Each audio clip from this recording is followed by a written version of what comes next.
Welcome to the Take the North podcast. I'm David Haugh from 670 The Scores, Mully and Haugh Show. Dan Wiederer from the Chicago Tribune. He's at Halas Hall, days away from the Bears and the Browns in Cleveland at the Dog Pound. Dan, it is nice to anticipate a mid-December game that actually has some meaning and the results matter rather than looking at this as just one more step toward getting to the end of the season. Well, it's funny because a few weeks ago, this looked like a dog game in the Dog Pound. And you remember that the NFL had its choice. It had a menu of 5 games to choose 3 for the Saturday slate. And they chose to kick Bears and Browns into the Sunday noon slate, figuring that it wasn't going to be the matchup that it's turning out to be, with the Bears trying to cling to their slim playoff hopes and the Browns making a run at their own playoff destination. And you've got a football game here that's really intriguing. And we'll get into a lot of the ins and outs of it. But when you look at an injury report on a Thursday of week 15, it's definitely advantage Chicago Bears at this point. No doubt about it. Let's get right into it with our opening drive. It's time for the opening drive. So you look at the Browns on the injury report, and Dan, I wonder if you could weigh this. They are down to backups for backups on the offensive line. They are missing 2 of their top 3 tacklers, I believe, in their defense up front and in secondary. They have other injuries that they suffered earlier in the season. They are losing the battle of attrition. So collectively, it's a long list with a lot of key guys out. You counter that with the bad news in Chicago. Yannick Ngakoue breaks his ankle, placed on injured reserve, a defense that really, I think, has been functioning at a very high level. He has not had the type of year he wanted to, but he's a key member of that front 4. How do you weigh and balance whose injury situation is going to factor more into this game or who's going to be hurting more because of it? The Browns are a mess right now. You didn't even mention that they're starting their 4th quarterback of the season in Joe Flacco, which is a very Bears-like thing to do, is to get that far down the quarterback depth chart in a season. They are a mess, and you know, we'll get into some of it in the numbers game, but you're beat up there now. The Bears with Ngakoue, that injury, the broken ankle, requires surgery, will end his season, would have hurt them more a month and a half ago before Montez Sweat got here. But now really all it does is push DeMarcus Walker back into a starting role on the edge and then force you, when you get into your third down packages, to compensate there, because DeMarcus Walker was coming in those obvious passing downs and rushing from the inside. Well, now that's going to be an opportunity for Javon Dexter to be on the field a little bit more. You would expect Dominique Robinson, who's been inactive for a long stretch here, to get a jersey again and figure into the rotation. But the Bears defense has played really well. Now, the other little wrinkle on the Bears injury report this week is Jaquan Brisker did not practice on Thursday afternoon with a groin issue, popped up on the injury report on Wednesday. And so that's one to keep an eye on, because that was a new one on Wednesday afternoon. And now that threatens to keep him out on Sunday, but we'll see where that goes over the next 24, 48, 72 hours. And then obviously we'll have kickoff on Sunday with a pretty whole Bears team overall, ready to take on a beaten up Brown squad. Just to clarify, DJ Moore had an ankle situation, landed on the injury report on Wednesday, limited on Thursday. I think it sounds like just a Veterans Day. He talked about maybe having it injured last Sunday against the Lions, but doesn't look at the serious thing. Well, look, he came off the field for about 3 plays on Sunday, and you were like, uh-oh, what happens to this offense if DJ Moore's gone? Back on the practice field today, was moving around. It didn't look like 100% DJ Moore, but Tyke Tolbert, who we talked to late in the afternoon, said that it's trending in the right direction, and that there's every expectation that won't be something that affects DJ's game status, and thankfully it won't, because DJ Moore has been an absolute firecracker for this Bears offense all season. So health is a huge factor, and I think it gives the Bears hope, and a lot of Bears fans the feeling that something good could happen in Cleveland. I get all that. It also is the scene of Justin Fields' first start, which makes this a full circle moment. You go back to the 2021 season, and he was exposed against the Browns, 6 of 20, 9 sacks. Matt Nagy kind of left him out there exposed, and it's been a long time ago. And I know that you've been there for every step of the way. When Fields talked about that moment when he met the media on Wednesday, did he say much about it that you think was revealing? How would you sum up, or has he repressed that memory forever? No, I thought it was funny because he was asked, do you have a memory of that afternoon. He said, of course, this is my first NFL start. Everybody was excited, had people there. And of course, I remember getting sacked too. 9 times, as you mentioned, 9 sacks in that game, 6 completions. The Bears walked out of First Energy Stadium, as it was called at that time, with 1 net passing yard and less than 50 total yards of offense in a absolutely demoralizing loss. But it's such a long time ago. And so, like, Justin knows this is a new stage of his career. It's an important time for this current team to try to go win a football game against a defense as depleted as it is. It's still got plenty of teeth to it, particularly up front with guys like Myles Garrett and Zadarius Smith coming after him. And so this is a really cool challenge. It's a well-timed challenge. Um, it's well-timed because we want Justin to take these tests in playoff atmospheres with things on the line at this stage of his season. And it's well-timed in another way because that defense isn't at full strength. And it gives you an opportunity to maybe go after them and attack them in certain ways. Jim Schwartz is a coordinator who's going to throw a lot of man coverage at you.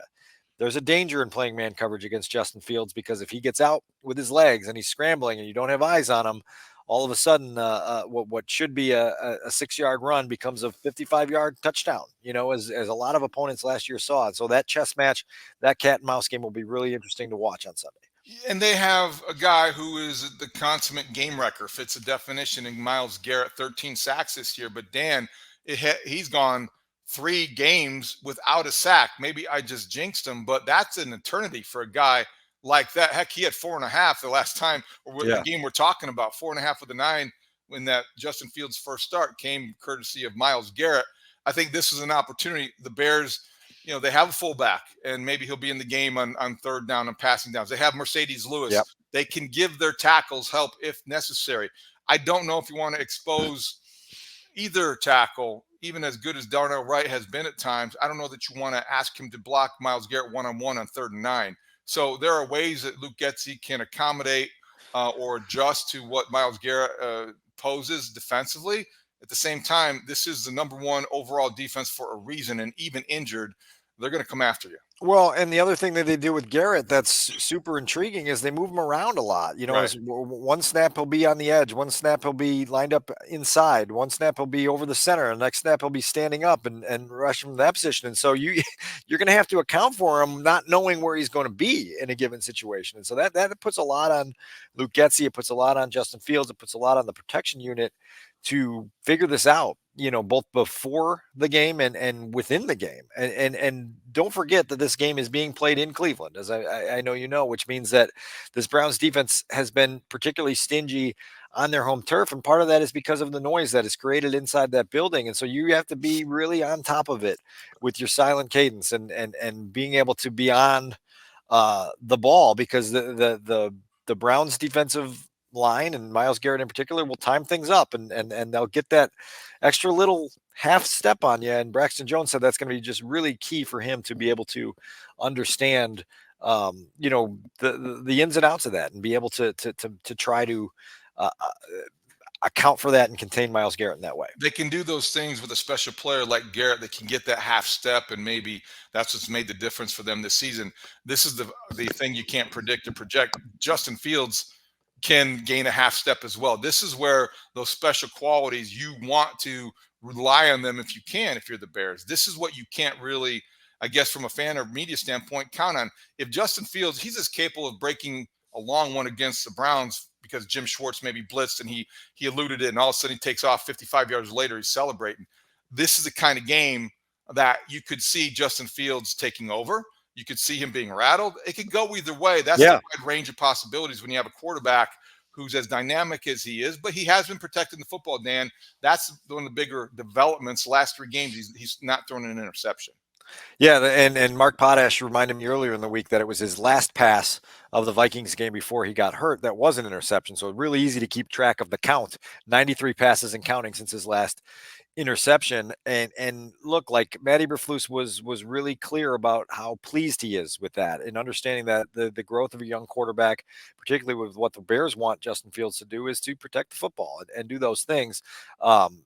Good exchange with Matt, just kind of on what he sees in terms of Justin's ball security as a passer. Here was that from Wednesday afternoon. pocket presence is better. The rhythm and timing is better. Him being able to, once he starts to create before he exits, to look down the field, that's been really good. The taking care of the football, in terms of interceptions, that's been good as of late. A perfect game for a quarterback, like I said, is zero turnovers. And that gives us a chance to win the game. So just continuing to do that. What do you attribute the streak now without an interception to? What has helped him in that regard? Just him being mindful of it and us, visiting about it, before the game. We visit on Saturdays and, when the game plan's all in and we talk about that. And he knows how important it is to the football team, to the success of the football team. Gotta love those Saturday visits where you remind your quarterback not to throw an interception. Spoken like a true defensive coach, right? Yeah. I think it's just reminding your quarterback what to prioritize, and I think that's been part of the growth process here for the last 2 years, is understanding how to use your playmaking artistry and your playmaking flair for good without putting the ball in harm's way, which then puts the team in harm's way. And so there has been growth there. I asked Justin about the interception streak on Wednesday as well, and he promptly knocked on the wooden lectern that he was standing behind to say, yeah, I'm obviously aware that there's been progress recently, but you got to keep it going. And so that's an important part of the development here.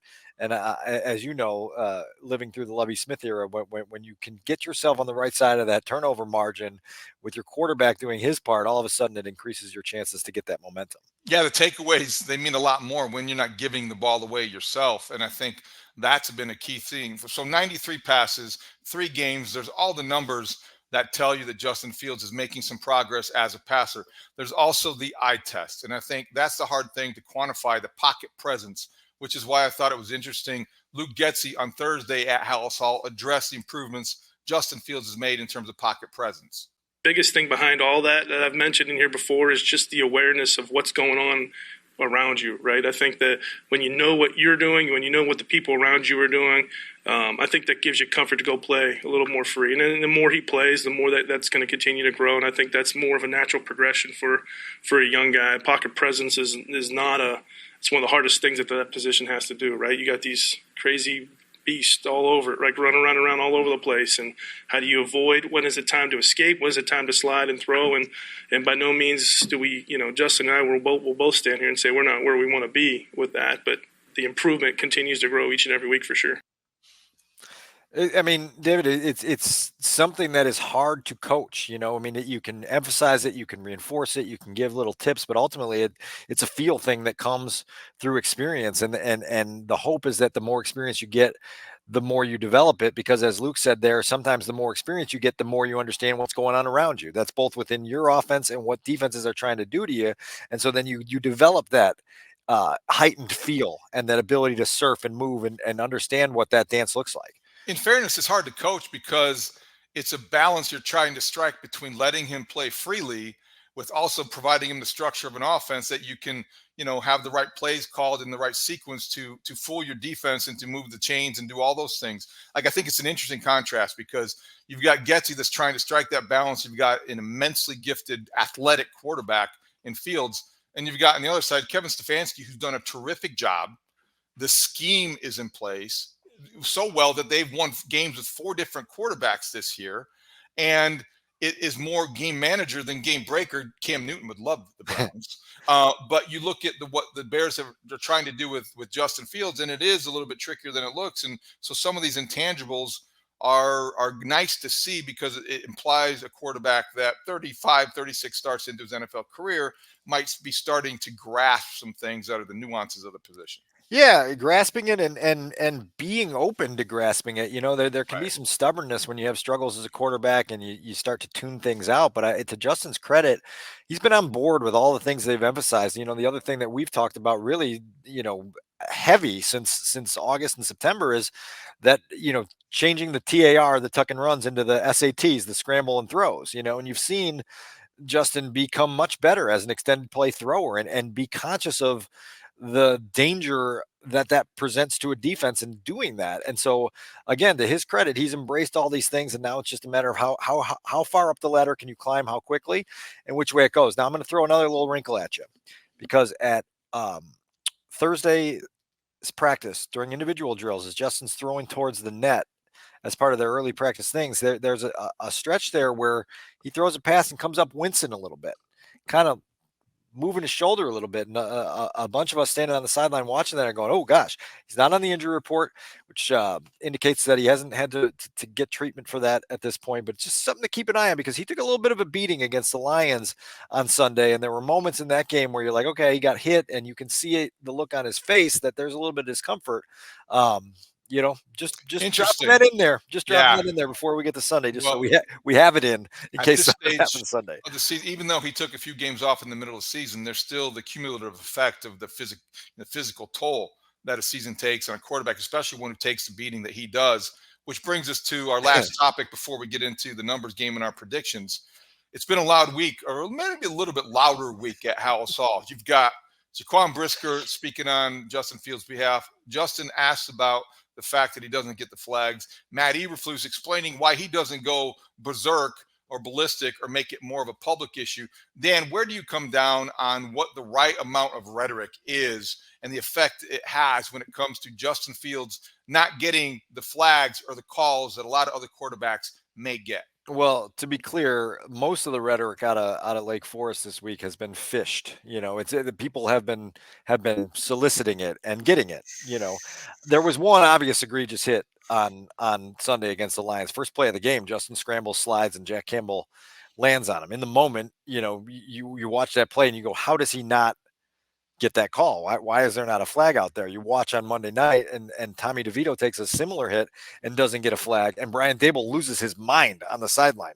And I think people want Matt Eberflus to go crazy and put on a show to let the officials know this is not acceptable. But like, Matt's going through procedures. He's talking with the officials before the game. He's sending it in the league. They're trying to do their best to get their quarterback some protection. I do think that Justin takes more than his fair share of borderline hits from opposing defenses. Justin also is a unique player that defenses have to account for his speed and power, and so it is borderline, and it is difficult for officials to officiate. It's a hard thing to do. He needs to get calls like the one that happened on the first play of the game Sunday.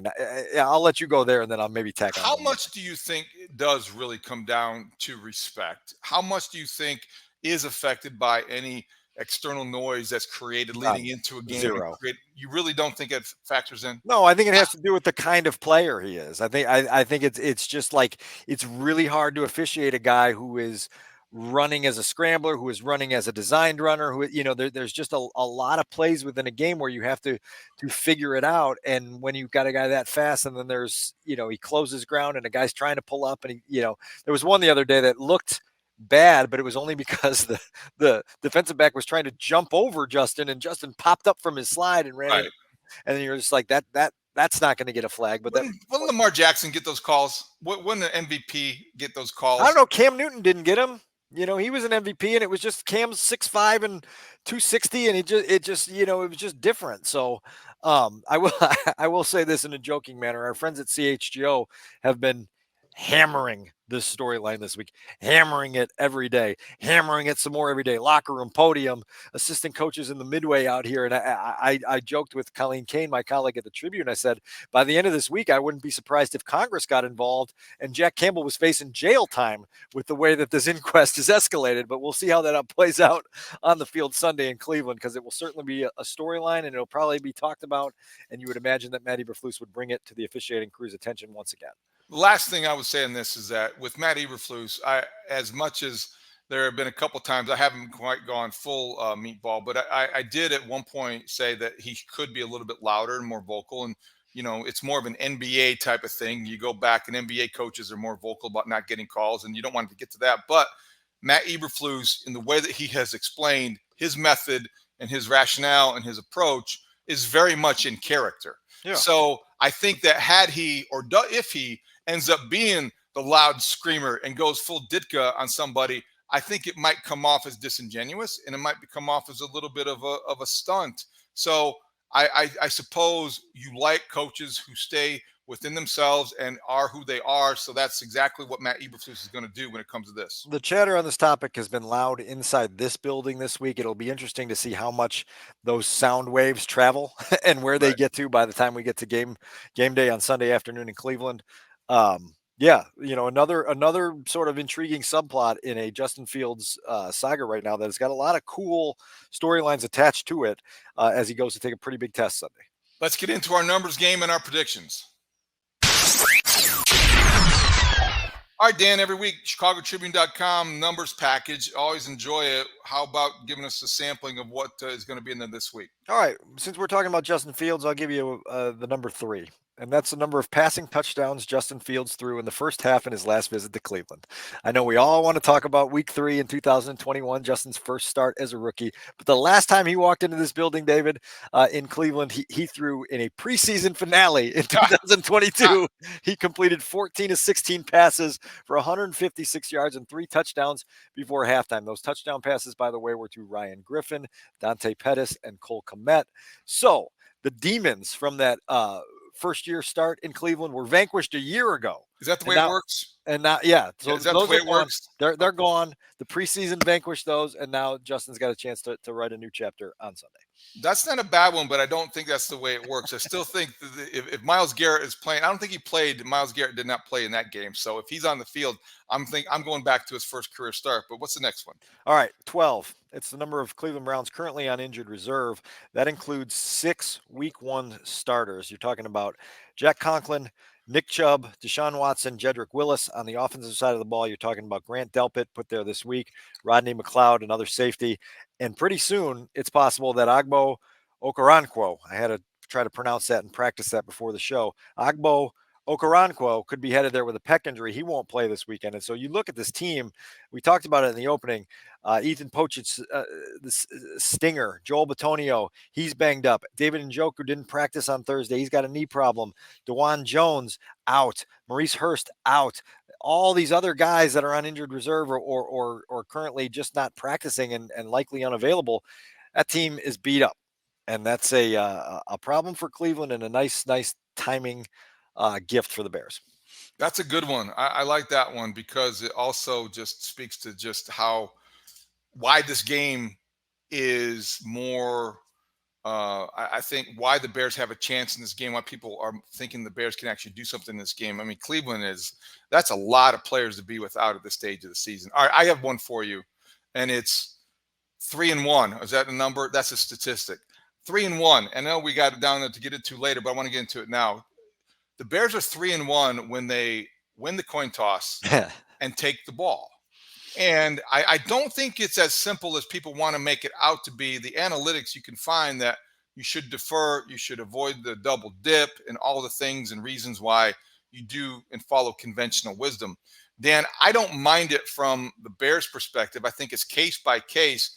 But number one, they have an offense that you can look at the numbers and the analytics and says they're very good in the first quarter. The yards per play, yards per rush, yards per pass, all very positives in top 5 or 10 in the league. And secondly, when you have a defense that wants to be aggressive and is fueled by the attack, like a lot of defenses are, especially this one, if you get an early lead, it changes the way that you approach that game plan defensively. So I think the Bears easily can justify going against the grain.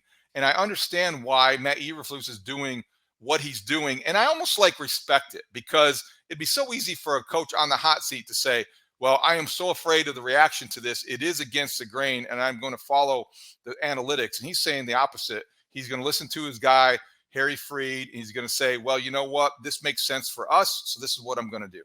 Well, yeah, I was going to say part of his explanation on Wednesday was talking about the discussions he has regularly with Harry Freed and coming up with kind of the spreadsheet or whatever you want to call it, matching up the strengths of your team early in a game versus the weaknesses of another team early in a game and trying to figure out what the calculus is there. You mentioned it. They've won the toss 4 times and taken the ball those times. I'd have to go back and double check how many times they've lost the toss and gotten the ball because the other team naturally defers and where they're at. The key here is just making sure that if you're going to take the ball first, you go capitalize on that opening drive. Last week's a perfect example where, and we'll get into some of this a little bit later, where you go and you put together a energizing opening drive touchdown march, and it ends with a fun play at the end of it, and you felt the stadium come alive. And so the emotions that play into these things are significant. Now the momentum changed on you before halftime, and if your defense doesn't come out to start the second half playing like it did, you've got a chance to be down 20-10 with the Lions, scoring 10 unanswered points without you having the ball, really, and so there's a danger to it. But I think, to your point, there's also a feel to it. There's a strength versus weakness matchup to things, and the Bears are going with what feels right to them, and 3-1 certainly would feel great to everybody if that continues. All right, back to your numbers, because I just wanted to get that in there before I forgot. Yeah, last one I have for you is 6, and that's stopping the season at week 4. When the Bears were 0-4, and restarting it at week 5. And there are 6 NFC teams that have had a winning record since the start of week 5. The Bears are one of them. The Dallas Cowboys are an NFC best 7-2. The 49ers, Eagles, Lions, and Vikings all 6-3. And then those Bears, 5-4, would be the number 6 seed in the NFC if we could just erase what happened weeks 1 through 4. See, I am not going to deny the progress that we've seen. And it's great to experience, but you also just can't eliminate the first month. I just did it. I know we got playoff football. I know it's great to do, and I think that's what Matt Eberflus wants us to do. I get it, but finishing strong is great. Starting strong is great too. So that is an interesting number, though. It does indicate that things are trending in the right direction, which is, I think, building a lot of momentum going into Cleveland. When I play golf, sometimes I get to the end of the round and I just say, you know what? I'm erasing the numbers on the first 4 holes, and I just shot 72. Well, you can't do that. That's cheating. I mean, that's cheating. Okay. And the thing is like that's what makes us think like, okay, if only they had a preseason. They did. Right. They ignored the preseason. They took September as their preseason, and they're paying for it. And if it costs him his job, he'll regret it. But I don't know if it'll cost him his job based on the way things are trending. Let's get Studs in here to make our predictions. All right, Studs. Voila. There he is. My hand, and he appears. So this is a game where I've been struck by, and I shouldn't be surprised, tons of optimism in Chicago. I said this morning on the radio, Chicago sports fans and media, we don't always handle success that well. And I think we're a little drunk with it this week. So that brings us to our predictions. Bears and Browns. Browns are 8-5, playing at home in December with the Super Bowl winning quarterback, Joe Flacco. Elite. He's elite. He's a decade now. He's 38 as well. He's an elite 38-year-old. Studs, what do you think? So I actually, specifically because what you were saying right there, David, I really tried to look at this game and not get overly optimistic and not drink the Kool-Aid, if you will, because it is fun coming off of the win against the Lions and winning 2 in a row for the first time in 2 years. And so I look at all the injuries the Browns have. I look at Joe Flacco, who he was really good in a playoff run at one point and is a respected veteran, I guess. But I look at this similar to what I did against the Vikings a few weeks ago on Monday night. Josh Dobbs was coming in, had been playing pretty well, but I was thinking, and a lot of people were thinking, he's going to slide back to reality, if you will. I look at the Joe Flacco the same way. I don't think he's going to play as well as he has the last couple of weeks. I think he's going to come back to reality a little bit. I think it's going to be a dog fight, if you will, in the dog pound. And it's going to be one of those games where teams are scratching for points, but not the same way it was with Minnesota, where really they're just both playing terrible. So I got the Bears winning 19-16, and I'll go ahead and call another Cairo Santos walk-off field goal just for the heck of it. That'd be great. They should reward that if it happens with a trip to Brazil next year. That'd be great. Hold that thought.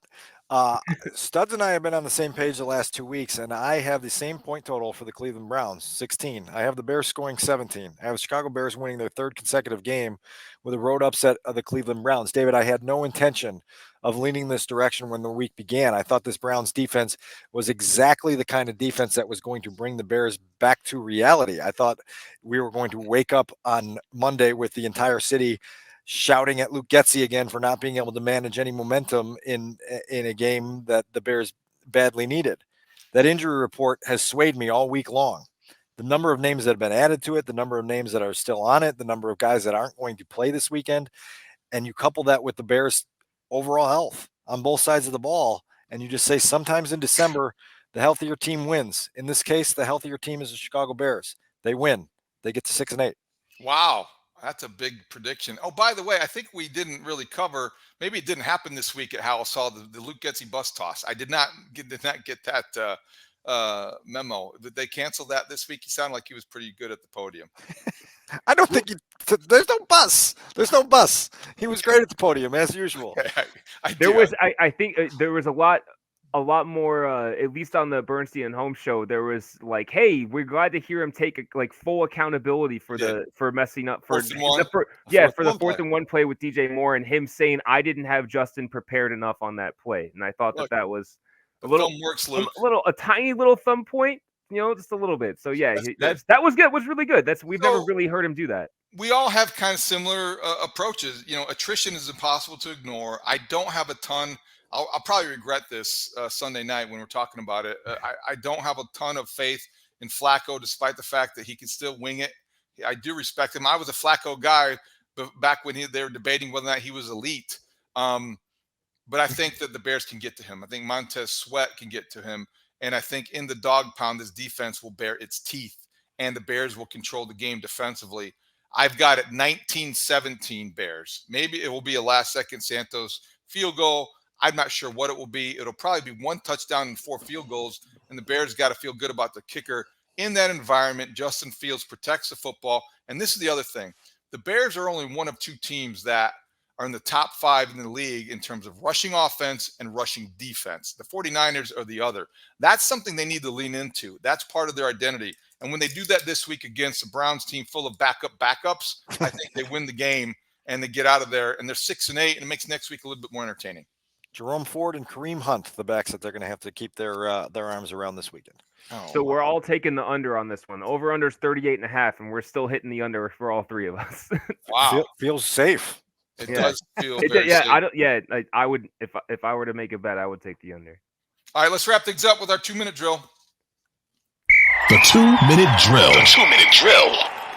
All right, Dan, so a lot of talk about the Bears defense and what it is capable of. And I think that at Haugh saw you were there when Dave Borgonzi talked about the defensive side. Do you want to set that up before we hear from Coach Borgonzi? Yeah, no question. You just feel the energy of that group rising week by week by week, and it's backed up by production from all 3 levels. And so, we had a chance to pick Dave Borgonzi's brain on what he sees from his seat in terms of the increased momentum of this defense and the increased productivity. Here's some of what he had to say on Thursday afternoon.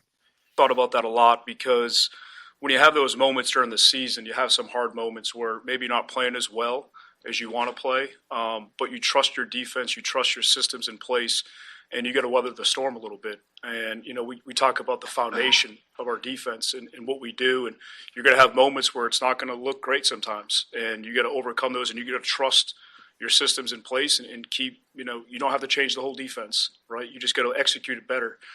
We did a really cool thing in training camp this year where, we had different coaches come up and talk, coaches who have been in Super Bowls or won Super Bowls. Coach Curtis talked to the team. Coach Hightower talked when he was in San Francisco. Curtis when he was in New York on those Super Bowl teams, and they talked about the season.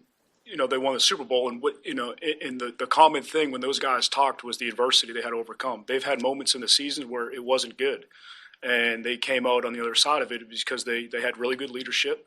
They had a good foundation, and they trusted the process. The collective fulfillment of being where you're at now, where there is an obvious momentum behind everything you're doing. What is that like to be a part of when you're on a surge like this? It's a lot of fun. It is. And when you're playing well, it creates a lot of energy and juice. And, right now we're playing well, and you got to maintain that. And you don't have to do anything extra or special. You just got to do your job. I know it sounds cliche, but that's the truth. And so I think we're all excited about where we're going. We just have to have the singular focus of playing good ball on Sunday. Good stuff, Dave Borgonzi, one of those Bears assistant coaches that I think it is kind of cliche, but since the absence and departure of Alan Williams, this Bears defensive staff has found a way to come together and whatever they're doing it well. They're doing it right because this is a unit that's responded to whatever adversity, and certainly getting Montez Sweat helped, but they were trending in the right direction even before that happened. Yeah, and guys are in sync with one another, and all of a sudden, I'm the juice guy. You know that I'm the juice salesman here at Hellas Hall, and so there is juice, and it's it's been squeezed, and they're ready to sell it to the masses. One of those big reasons why, little nugget, Jaylon Johnson now is Pro Football Focus's most highly rated. He's number one in terms of cornerbacks in grades. I think he's grading out at 90. He's in the top 5, I think, in interceptions around the league. He's getting the takeaways. He's having the kind of season that he envisioned. He's backing up the big talk. Dan, I got snapped at on the radio by our colleague Brad Biggs for daring to ask about a rumor that's out there being discussed. That is kind of the way the world works now. There was a rumor that Jaylon Johnson had agreed to a contract extension. Not necessarily is that going to happen, but could you see him and the Bears talking about such a thing before the season ends? And look, I think both sides have made it pretty clear that they want to get toward the offseason to have these discussions, and Jaylon has earned the right to potentially walk into the open market and see what he's worth there. I think that would certainly be intriguing with all the things that you just mentioned. We're going to, we have been talking about the Jaylon Johnson contract situation for a while. We're going to continue to talk about it.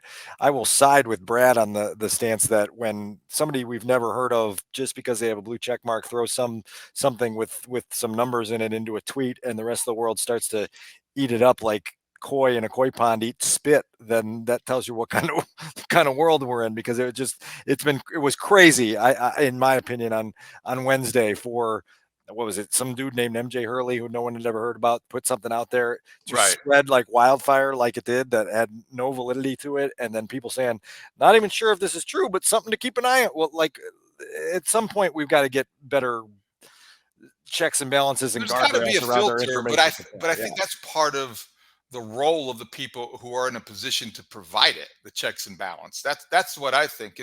And so I know where you're coming from. It is a nuisance, and I get that.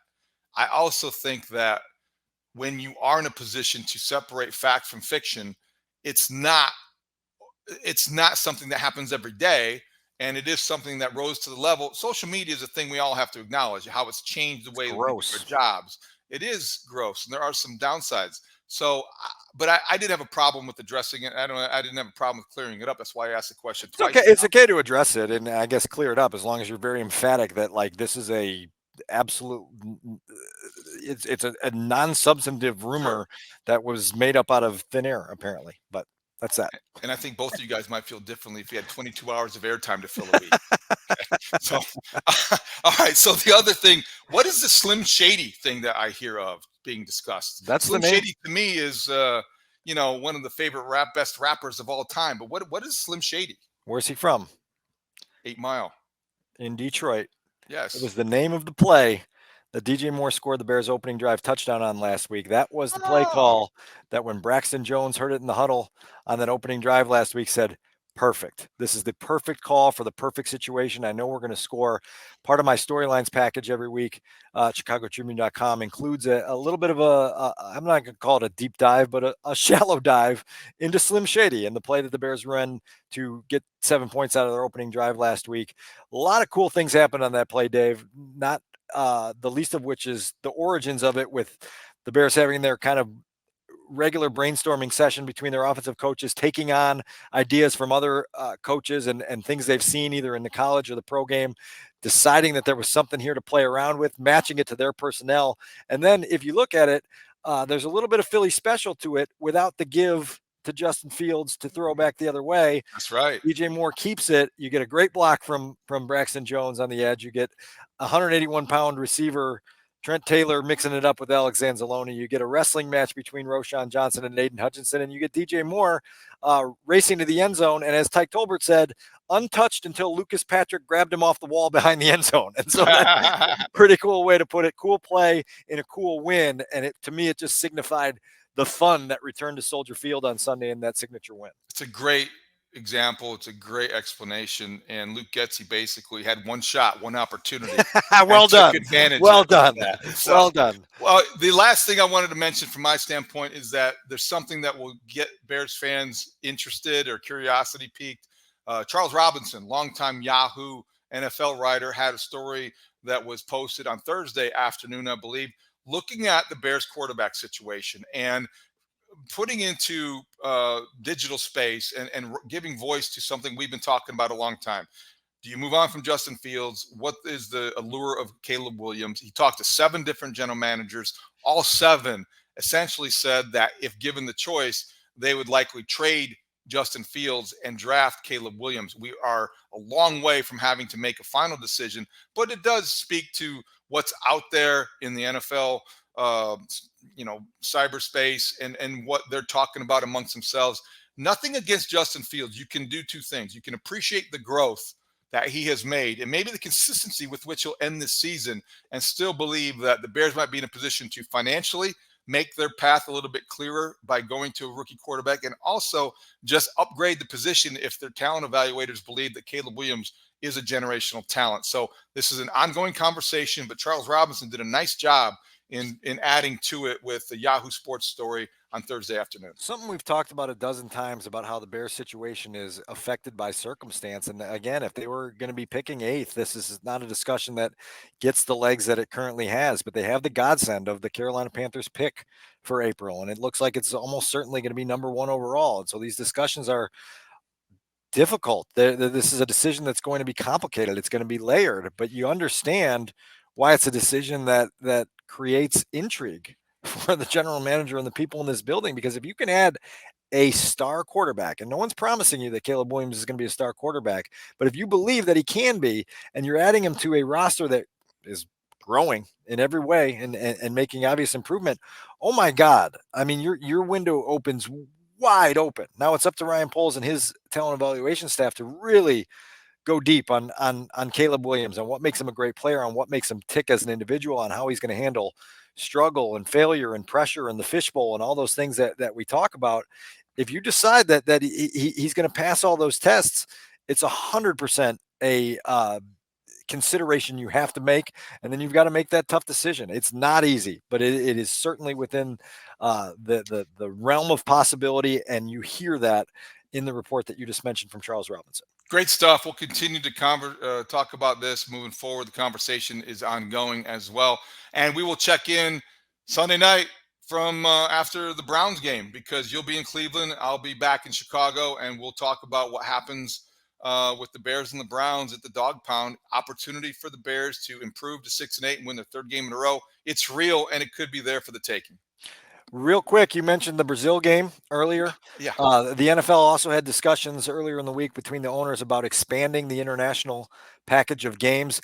It was a 31-1 vote in favor of expanding the international package of games. The lone dissenting vote was George McCaskey, who wants to work through some of the fine print on what creates the loss of a home game for a team. And according to a friend of the podcast, Jonathan Jones, who works at CBS, from the people he talked to, George said that he wants to protect certain games that come to Soldier Field, and said there are generational talents already in this league, and people want to come watch Patrick Mahomes. People want to come watch Josh Allen. People want to come watch Jalen Hurts. And then he topped it off by saying, people want to come and watch Tommy DeVito.